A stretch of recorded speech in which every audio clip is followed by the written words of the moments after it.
بھی کرنا پڑ رہا ہوتا ہے اس کو. اس طرح کی سچویشن میں آپ کے سب سے پہلے جو چیز ڈسٹرب ہوتی ہے وہ ہوتا ہے آپ کا مینٹل پیس, جس کا دنیا بھر میں کوئی نعم البدل نہیں ہے.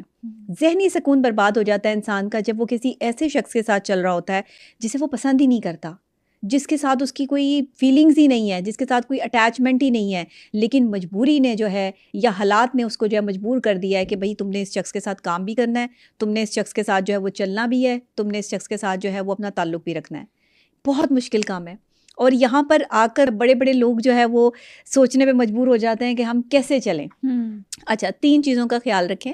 اگر کوئی ایسا شخص جس کے ساتھ آپ نہیں چلنا چاہتے یا آپ کو پسند نہیں ہے, آپ چل رہے ہو, مجبوری کے تحت چل رہے ہو, اور آپ یہ سمجھتے ہیں کہ اگر آپ نے اس کو یہ بات بتا دی تو ظاہر ہے آپ کا کام خراب ہو جائے گا یا آپ کا ریلیشن شپ جو ہے وہ ڈیمیج ہو جائے گا, اس میں آپ کیا کریں کہ آپ کا حصہ نہیں ہے جو آپ اس کے ساتھ چلنے کے لیے کر رہے ہیں اس کو تھوڑا سا بند کر دیں. جو بندہ آپ کو پسند نہیں ہے, یہ میں اس کے لیے کہہ رہی ہوں.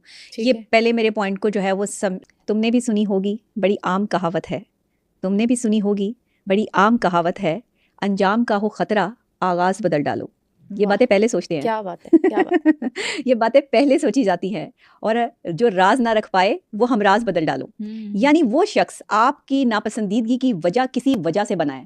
آپ کو پہلے وہ شخص پسند ہے کیونکہ آپ نے ایک دوسری سچویشن مجھے دی ہے, اس وقت عزت نہ کرنا ہے, آپ کا ایک دوسرے کو رسپیکٹ نہ دینا ہے. دنیا میں ہر چیز پہ کمپرومائز ہو سکتا ہے, عزت پہ کمپرومائز نہیں ہو سکتا. جب آپ عزت کی بات کرتے ہیں, رسپیکٹ کی بات کرتے ہیں کہ آپ دوسرے کو کتنی رسپیکٹ دے رہے ہیں, تو جتنی رسپیکٹ آپ کسی کو دے رہے ہیں اتنی ہی رسپیکٹ آپ کو بھی ملے گی.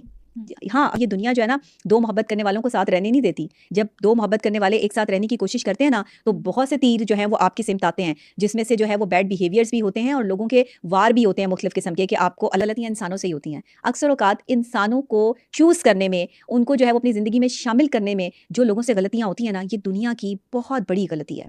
اس غلطی کا ازالہ ممکن نہیں ہے, کیونکہ یہ غلطی وہ غلطی ہے جو آپ کر گزرے ہیں. اگر کسی کم ظرف کو دوست بنا لیا ہے تو وہ کبھی اعلیٰ ظرفی کا مظاہرہ نہیں کرے گا, ہر جگہ آپ کو بدنام اور بے عزت کرنے کی کوشش کرے گا. اگر کسی کم ظرف کو اپنی بیوی یا شوہر بنا لیا ہے تو وہ ہر جگہ 4 بندوں میں آپ کو ڈیگریڈ کرنے کی کوشش کرے گا. اگر کوئی کم ظرف رشتہ دار ہے تو وہ ہر جگہ آپ کی اچھائی کو برائی میں تبدیل کرنے کی کوشش کرے گا. اسی لیے میں نے کہا کہ اگر انجام کا ہو خطرہ تو آغاز بدل ڈالو. انجام تک پہنچنے سے پہلے آغاز پہ کام کرنا پڑتا ہے. ہونا اس چیز کا ثبوت نہیں ہے کہ وہ آپ کو اچھی زندگی دے سکتا ہے. کسی کے پاس زیادہ پیسہ ہونا اس چیز کا ثبوت نہیں ہے کہ وہ آپ کو لگژری لائف لے کے دے سکتا ہے. کسی کا خوبصورت ہونا بھی اس چیز کا ثبوت نہیں ہے کہ کوئی آپ کی زندگی کو جو ہے وہ پر نور اور پروقار کر سکتا ہے. تو یہاں پر آ کر آپ کو سوچنا پڑے گا کہ آپ نے جو معیار طے کیا ہے چیز آپ کو وہی مل رہی ہے. آغاز غلط ہو گیا. جو عزت اللہ نے کسی کو دینی ہوتی ہے نا, اس کو آپ نہ عزت کسی کو دے سکتے ہیں نہ ذلت دے سکتے ہیں. اللہ نے اپنے ہاتھ میں رکھی ہے. رزق آپ نہ کسی کو رزق کھانے کے لیے کچھ دے سکتے ہیں نہ کسی سے چھین سکتے ہیں. رزق اللہ نے اپنے ہاتھ میں رکھا ہے. پھر دوسری بات, موت آپ کسی کی جان نہیں لے سکتے. حسد میں آپ چاہے کتنے ہی جو ہے وہ تباہ ہو جائیں, کالا جادو کر لیں آپ, میں کہتی ہوں تعویذ لٹکا لیں گلے میں, پورا پیر صاحب لٹکا لیں گلے میں, جو مرضی کر لیں, آپ کسی کا کچھ نہیں بگاڑ سکتے جب تک اللہ نہ چاہے. جب تک اللہ نہ چاہے. اللہ نے 3 چیزیں اپنے ہاتھ میں لی ہیں, رزق, موت اور عزت. یہ تینوں چیزیں جو اب اللہ نے کسی کو عزت دینی ہوتی ہے تو وہ نواز دیتا ہے اس کو, اور اس کو پھر جو ہے وہ ایسی بلندیوں پر پہنچا دیتا ہے جہاں سے جو ہے وہ واپسی کا راستہ ممکن نہیں ہے. جب تک میرا اللہ نہ چاہے اس کو ذلت دینا, کوئی اس کو ذلت نہیں دے سکتا. تمام دنیا کے لوگ مل کر بھی جو ہے وہ ذلت دینا چاہیں کسی شخص کو جسے میرے رب نے عزت دی ہو, تو وہ اس کا بال بھی پیکا نہیں کر سکتے. اور اگر کبھی کسی کو جو ہے وہ تمام دنیا کے لوگ عزت دینا چاہیں اور میرا رب نہ اسے عزت دینا چاہے تو کوئی اسے عزت دے نہیں سکتا. تو یہ رب کے معاملات ہیں, کچھ چیزیں رب پہ چھوڑ دینی. دشمن کے ارادوں کو اگر ظاہر ہے کرنا, تم کھیل وہی کھیلو, صرف انداز بدل ڈالو. سمجھ آئی آپ کو بات؟ جہاں رشتے دار کھڑے ہیں, رشتے داروں میں تو اے دوست کرو ہمت, کچھ دور سویرا ہے. اے دوست کرو ہمت, کچھ دور سویرا ہے. گر چاہتے ہو منزل تو پرواز بدل ڈالو. اگر آپ چاہتے ہیں نا منزل ملے آپ کو تو پرواز بدل دیں. آپ ان کے ساتھ چلیں, ضرور چلیں, لیکن اپنے اندر چھپی ہوئی مخفی صلاحیتوں کو ڈھونڈ کے اس پہ کام کرنا شروع کروں.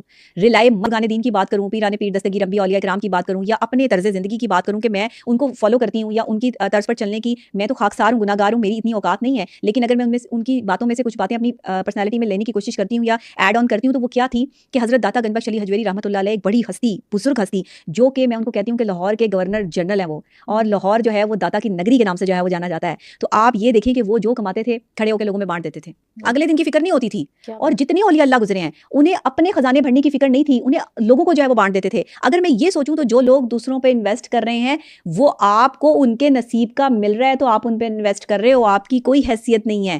آپ یہ سمجھ رہے ہوتے ہو آپ کو پیسہ مل رہا ہے اور آپ کسی کو جو ہے وہ دے رہے ہو. نہیں, یہ آج میں آپ کے پروگرام سے ایک سوچ بدلنے کی کوشش کر رہی ہوں. اللہ کرے کہ یہ سوچ بدل جائے. جن بہن بھائیوں کو اللہ نے جو ہے وہ رزق دیا ہوا ہے, پیسہ دیا ہوا ہے, اگر وہ اپنے دوسرے بہن بھائیوں کا ساتھ دیتے ہیں, آپ کوئی کمال استعمال نہیں کر رہے, اللہ ان کے نصیب کا رزق جو ہے وہ آپ کو دے رہا ہے.